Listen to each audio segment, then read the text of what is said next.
Ever felt kind of lost in that huge maze of programming concepts? Especially, when you're trying to ready for technical interviews, it feels like just knowing the definitions isn't quite enough, right? You need that deeper, almost intuitive grasp of how things really work and why. Well, good news. Today, we're kicking off a deep dive that's meant to be maybe a shortcut, a way to really master these essential programming ideas and even some advanced stuff. We're going to walk through the core concepts, give you the context, talk about the trade-offs, and hopefully provide some practical examples that make it all click. Exactly. Our goal here is simple: help you solidify what you know and hopefully spark some of those aha moments. We want to cut through all the noise, the information overload, so you can quickly get what's really important and why it matters, especially when you're coding under pressure. Okay, let's do it. Where should we start? Maybe with the absolute foundations, the building blocks that seem to pop up everywhere in algorithmic problems. Yeah, let's talk essential paradigms. First up, recursion and backtracking. Recursion, that's just a function calling itself, right? So, Simple idea. at its core, yes, but it's incredibly powerful. And backtracking, well, you can think of it as a specific kind of recursion. Okay, so how does recursion itself work? What are the essentials? Right. The essence is solving a big problem by breaking it into smaller, identical versions. Think smaller pieces of the same puzzle. And crucially, every recursive solution needs two parts. You absolutely have to have them. First, the base case. This is the simplest version, the one you can solve directly, no more recursion needed. It's the stop sign. Ah, the stop sign. So Yeah. that's what prevents it from just running forever, like Yeah. hitting a Stack Overflow. Exactly. Forget the base case, and yeah, you get infinite calls, Stack Overflows, Mhm. disaster. Then second, you need the recursive step. This is the part that does the breaking down. It calls the function again, but with slightly changed input, moving things closer to that base case. Okay, that makes sense. Base case stops it, recursive step keeps it going until then. Now, backtracking. I always imagine being in a maze. You follow a path, hit a wall, and you don't just stop. You backtrack, right? Go back to the last place you had a choice and try a different way. That's a perfect analogy. It is like exploring a maze. Backtracking is that specialized recursion for systematically exploring all the possible solutions. You make a choice, you recursively explore what happens after that choice. If it leads to a dead end or an invalid solution, you undo that choice. You backtrack and try the next available option from that same point. So it's great for problems where you need all the answers, not just one. Precisely. Think about finding all permutations of 1, 2, 3, or all combinations. Yeah. Sudoku solvers use this. The end queens problem, placing queens on a chessboard so none attack each other. That's a classic backtracking example. Can we walk through that permutation example? Like, 1, 2, 3. How does the choosing and backtracking work there? Sure. So imagine you start, nothing chosen yet. Your options are 1, 2, 3. First step, choose one. Okay, current path is 1, options left, 2, 3. Now you make a recursive call. Inside that call, choose 2. Path is 1, 2, option left, 3. Recurse again. Inside that call, choose 3. Path 1, 2, 3. No options left. Found a permutation. Save it. Okay, saved 1, 2, 3. Now what? Now the backtracking kicks in. The call that chose 3 finishes. It returns. You effectively undo choosing 3. You're back at the point where the path was 1, 2. Are there other options besides 3? Nope. So that call finishes and returns. Now you're back where the path was just 1.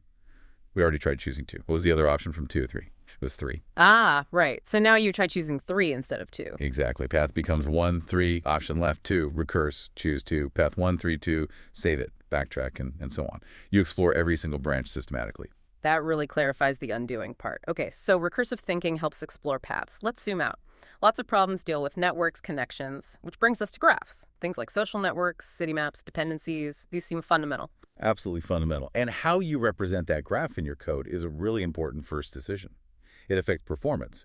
There are two main ways people do it: adjacency lists and adjacency matrices. Okay, what's the difference? An adjacency list is basically an array or a hash map where each index or key, say I, points to a list of all the nodes directly connected to node I. Like a directory entry listing all direct friends. Exactly. The big advantage: it's very space efficient if your graph is sparse, meaning not that many connections compared to the number of nodes. And getting all neighbors of a node is fast.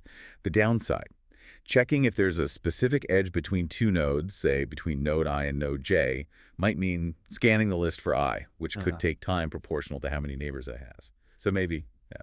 Okay, list is good for space and getting neighbors. What about the matrix? The adjacency matrix is a 2D grid, like a spreadsheet. Let's say you have V nodes. You make a V by V matrix. Matrix C is 1 if there's an edge from I to J, and 0 otherwise. The huge advantage here, checking for a specific edge is super fast. Just look up matrixy. That's 001 time, constant time. But I bet there's a catch. There is. Memory. It always uses OV squared space, even if there are very few edges.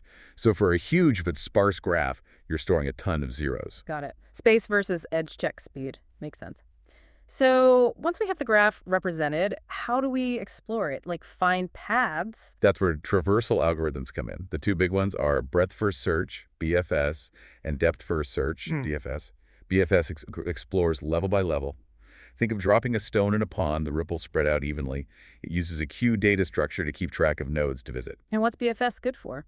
It's the go-to for finding the shortest path between two nodes if the graph is unweighted, meaning all edges have the same cost or no cost. Okay. And DFS. Depth first sounds like it goes deep. It does. DFS dives as deep as possible down one path before it hits a dead end or a visited node, and only then does it backtrack and try another path. You can implement it using a stack or often quite naturally using recursion itself. What kind of problems is DFS suited for? Things like just checking if a path exists between two nodes, detecting cycles in a graph, and it's a key component in other algorithms like topological sort. Okay, so BFS for shortest path, unweighted. DFS for path existence, cycles. And there's speed. Both are typically very efficient, usually OV plus E time complexity, where V is vertices and E is edges. You basically touch each vertex and edge about once. Right. And these traversals, they feel like building blocks for more complex graph algorithms, right? Definitely. Let's talk about a few key ones. First, Dijkstra's algorithm. Ah, yes, Dijkstra's. Shortest path again, but different. Shortest path, yes, but this time in a weighted graph where edges have different costs or lengths. Think finding the fastest route on a map with travel times on roads. It's a greedy algorithm. It uses a priority queue to always explore the path that currently looks cheapest to extend. Priority queue. Okay. So it pulls out the node with the smallest distance found so far. Exactly. It keeps track of the shortest distance found so far to each node from the start and always picks the unvisited node with the smallest tentative distance to explore next. Its complexity is usually around OE plus V log V. One really important caveat for Dijkstra's. It doesn't work correctly if the graph has edges with negative weights. Oh, okay. Good to know. Negative weights break it. What else? Connected components. This applies mainly to undirected graphs. A connected component is just a group of nodes where you can get from any node in the group to any other node in that same group. Like separate clusters in the graph. Pretty much. You can find them easily. Just start a DFS or BFS from any unvisited node, find all nodes reachable from it, that's one component, mark them visited, and repeat the process from another unvisited node until all nodes are covered. Simple enough. And the last one you mentioned earlier, topological sort. Right, topological sort. This is specifically for directed acyclic graphs, or DAGs. Remember, directed edges and no cycles.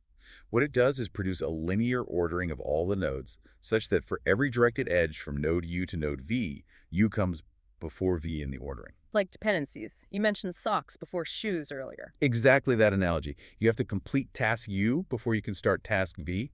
Think about compiling code with dependencies or scheduling university courses with prerequisites. That's where topological sort is essential. Okay, that clarifies graphs quite a bit. Now, shifting gears slightly. We talked about recursion breaking problems down. Sometimes you notice you're solving the exact same smaller problem multiple times within that recursive process. Seems wasteful. It is wasteful. And that's precisely where dynamic programming, or DP, comes into play. It's a powerful optimization technique. The core idea is really clever. Break the problem into simply overlapping subproblems, solve each subproblem just once, and stew its result. Then, whenever you need the result for that subproblem again, you just look it up instead of recomputing it. Avoids redundant work. Sounds great, but how do you spot a problem where DP would be useful? What are the signs? Good question. You're looking for two key properties. If a problem has both, DP is likely a good fit. First is optimal substructure. This means that the optimal solution to the overall problem can be constructed from the optimal solutions of its subproblems. The big solution depends on the best solutions to its smaller parts. Okay, optimal solution built from smaller optimal solutions. And the second... Overlapping subproblems. This is the one you hinted at. If you were to write a plain recursive solution, would it end up solving the exact same subproblem multiple times with the same inputs? Like calculating the fifth Fibonacci number requires calculating the fourth and third, and calculating the fourth also requires the third. So you calculate the third twice. Perfect example. That repetition, that overlap, is the signal. If you see that potential for recomputation in a recursive structure, DP can likely help. So if I spot those two things, how do I actually do the DP? What are the approaches? Two main ways: top-down with memoization and bottom-up with tabulation. Memoization, like writing a memo. Sort of. With memoization, you stick close to the original recursive structure. You write the recursive function, but you add a cache, usually an array or hash map. Before you make a recursive call or do a computation, you check, is the answer for this subproblem already in my cache? If yes, return it immediately. If no, compute it, store it in the cache, and then return it. So it's recursion plus a lookup table. Seems intuitive. It often is more intuitive to write initially because it follows the recursive logic directly. And the other way, bottom up. Bottom-up tabulation is iterative, no recursion usually. You figure out the order in which subproblems need to be solved, typically starting from the smallest base cases.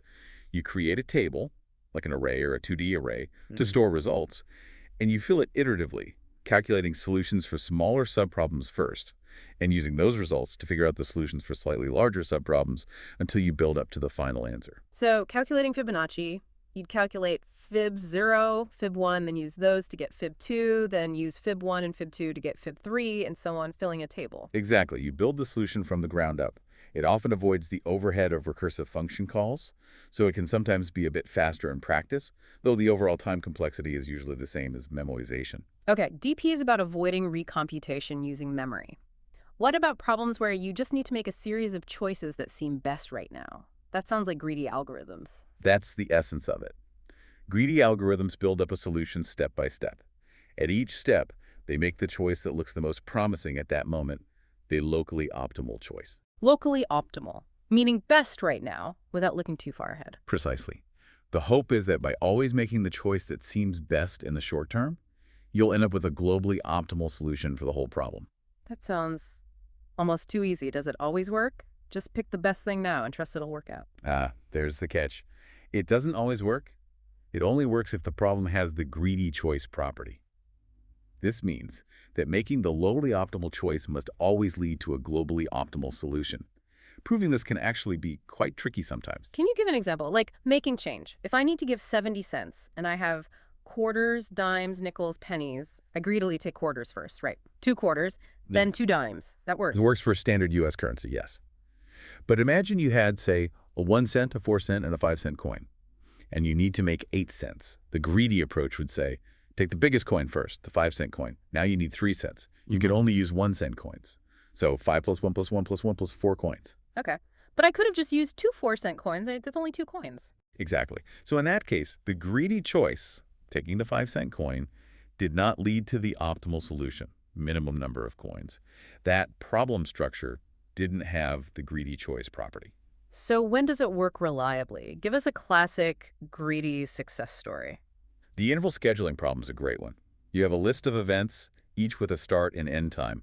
You want to select the maximum number of events such that none of them overlap. Right, fitting as many meetings into a day as possible without conflicts. Exactly. The greedy strategy that works is, first, sort all the events based on their finish times. Earliest finish time first.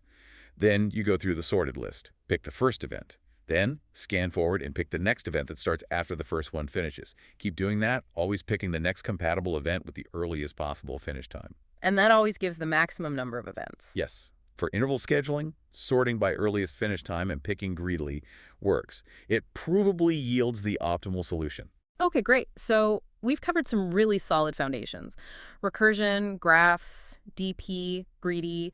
What about pushing things a bit further, some more advanced techniques that can give you an edge? Definitely. We can explore some more advanced graph stuff, for instance. Like what? Beyond Dijkstra's. Well, there's A-search. Think of it as Dijkstra's on steroids, especially for pathfinding in big spaces like game maps. Like Dijkstra's, it looks at the cost to reach a node. But A adds a heuristic and educated guess of the cost from that node to the final destination. So it prioritizes paths that are not only cheap so far, but also seem to be heading in the right direction. Exactly. That heuristic guides the search, making it potentially much, much faster than Dijkstra's for finding a single path in large graphs, because it explores fewer irrelevant nodes. Smart. What else in advanced graphs? There's the Floyd-Warshall algorithm. This one's different. It finds the shortest paths between all pairs of nodes in a weighted graph. All pairs, not just from a single source. Right. If you need the shortest path from any node to any other node, It's actually a dynamic programming algorithm itself. Its complexity is OV cubed, so it's better for smaller graphs. A cool thing is it can handle negative edge weights, unlike Dijkstra's. But like Dijkstra's, it can't handle negative cycles because that would mean paths could become infinitely short. Okay, OV3, all pairs, handles negative edges, but not Edges. cycles. Got it, one more. Minimum spanning trees, or MSTs. Imagine you have a set of points, nodes, and potential connections edges between them, each with a cost, like connecting houses with power lines. An MST is a way to connect all the nodes together using a subset of the edges, such that the total cost of the used edges is minimized, and you don't create any cycles. So the cheapest way to connect everything. Exactly. Two famous algorithms for finding MSTs are Prim's algorithm and Kruskal's algorithm. Prim starts at one node and grows the tree outwards, always adding the cheapest edge that connects a node already in the tree to one that isn't yet. It's a bit like Dijkstra's. Kruskal's takes a different approach. It sorts all the edges in the graph by weight, from cheapest to most expensive. Then it iterates through them, adding an edge to the tree only if it doesn't form a cycle with the edges already added. Interesting. Two different ways to get the same minimum cost tree. Okay, moving away from graph. Bit manipulation. This sounds really low level. Working directly with zeros and ones. It is low level. You're using bitwise operators like AND or XOR shifts directly on the binary representation of numbers. Why bother? Seems complicated. Speed and memory efficiency. Sometimes manipulating bits directly can perform operations much faster than standard arithmetic or logic, and it can let you store information very compactly. Plus, sometimes interview questions specifically test this. Okay, sell me. Give me some cool tricks. All right. For example, x and y1. This little operation instantly unsets, turns off, the rightmost 1 bit in a number x. Super useful for counting how many 1 bits are in a number, or checking if a number is a power of 2, or x and x. This isolates the rightmost 1 bit. Useful if you need to process the set bits one by one. X1k uses XOR to flip the kth bit of x. Great for toggling flags. And checking if a number is even or odd. Forget modulo, just check. X and 1, if it's 0, it's even. If it's 1, it's odd. Blazing fast. Huh. Okay, those are neat. Definitely see the efficiency angle. Now, what about techniques for optimizing problems on arrays or strings? I hear sliding window and two-pointers mentioned a lot. Yes, these are fantastic optimization patterns, often turning ON2 brute force approaches into slick ON linear solutions. They are really common in interviews. How do they work? Let's start with two pointers. Two pointers usually involves, well, two pointers often called left and right, or I and J. They typically move through an array, often a sorted array. Sometimes they move towards each other from opposite ends. For instance, finding if two numbers in a sorted array sum to a target value, you start left at the beginning, right at the end. If the sum is too small, you increment left. If too big, decrement right. You scan the whole array possibilities in ON time. Okay, pointers moving often inwards on sorted data. How is sliding window different? Sliding window also uses two pointers, say left and right. But here, they define a window, a contiguous subarray or substring between them. The right pointer usually expands the window, including new elements. The left pointer contracts the window, usually when some condition is violated within the window. Example. Finding the length of the longest substring without repeating characters. Right moves forward, adding characters to the window. If you add a character that's already in the window, you move left forward, shrinking the window until the duplicate is removed. You keep track of the maximum window size seen. Again, it processes the string in OFAN time. Okay, both sound like clever ways to avoid nested loops by smartly moving pointers. Very useful. So this is a ton of great theoretical knowledge and techniques, but let's bring it back to the real world, especially interviews. Knowing this stuff is one thing, actually using it under pressure is another. Couldn't agree more, and honestly, there is absolutely no substitute for just doing problems. You have to practice, and then practice some more. My biggest piece of advice here, focus your energy on medium difficulty problems on platforms like LeetCode or HackerRank. Why medium specifically? Easy problems are good for warming up, checking syntax, basic concepts. Hard problems, often they're just more complex variations or combinations of medium patterns. But those medium questions, that's the sweet spot. That's where you demonstrate understanding of core algorithms, data structures, and problem-solving skills that interviewers really want to see. And it's not just about getting the code right, is it? Not at all. Don't just solve it and move on. Once you have a solution, stop and ask, can I do better? Is this the most efficient way? What's the time and space complexity? Why is it optimal? Critically analyze your own solution. And then look at other people's solutions. See how they approached it. You'll learn alternative techniques, clever tricks, maybe cleaner ways to code it. That critical analysis step is key. And also how you communicate your thinking during the interview. That's huge, right? They want to see your process. Absolutely crucial. Your thought process is often more important than getting the perfect code on the first try. Communication is key. There's a kind of workflow interviewers look for. Walk us through that workflow. What do they want to see? Okay, first, clarify. Don't just jump into coding. Repeat the problem back in your own words. Ask clarifying questions. What about edge cases? Empty input, negative numbers. What's the expected input size? What data types? This shows you're thorough. Second, maybe mention the brute force solution first, even if it's slow, like ON2. Just saying, well, the obvious ways to check every pair shows you understand the problem fundamentally and gives a baseline. Third, analyze and optimize. State the time and space complexity of that brute force. Okay, that's ON2 time because of the nested loops. Identify the bottleneck. Then propose your better approach before coding it. We can optimize this using a hash map to get ON time. Walk through a small example with your improved approach. State the new complexities. So plan the attack before writing code. Yes. Then fourth, code. Write clean, readable code. Use meaningful variable names. And finally, fifth, test. Don't just say it works. Verbally walk through your code with 1 or 2 examples. Crucially, include those edge cases you asked about earlier. Okay, if the input is an empty array, show that you've considered them. That's a really solid framework. Clarify, brute force, analyze, optimize, code, test. Okay, final tip. If someone wants to get better at performing under that interview pressure, what's the single best thing they can do? Mock interviews. Hands down. It's the best way to simulate the pressure, practice your communication workflow, and get comfortable verbalizing your thoughts as you solve problems. Do with friends. Find a study buddy. Use online platforms that offer mock interviews. Heck, even just explaining your solution out loud to a rubber duck on your desk helps. The rubber duck method. Classic. Yeah. Seriously, the act of articulating your logic is what builds the skill. It forces you to structure your thoughts in a way you just don't when coding silently. That makes total sense. Okay, so we've covered a lot of ground today. From recursion and backtracking, through graphs and their algorithms, dynamic programming, greedy approaches. Then we jumped into more advanced stuff like Floyd-Warshall, MSTs, bit manipulation tricks, and those handy sliding window and two-priner techniques. The goal wasn't just definitions, right? It was about giving you that shortcut, that deeper context, to feel genuinely informed about how to tackle these complex problems. Exactly. And stepping back, this all ties into that core idea. Knowledge is power, but only when you understand it deeply enough to apply it effectively. Especially now when there's so much information out there, that critical thinking, that ability to choose the right tool is vital. So maybe a final thought to leave you with. As you practice these techniques, think about this. How is mastering these core patterns of algorithmic thinking changing not just how you prepare for an interview or how you code, but how you approach problem solving in general? Could it be reshaping how you look for elegant, efficient solutions, maybe even outside of programming in everyday life? Something to ponder?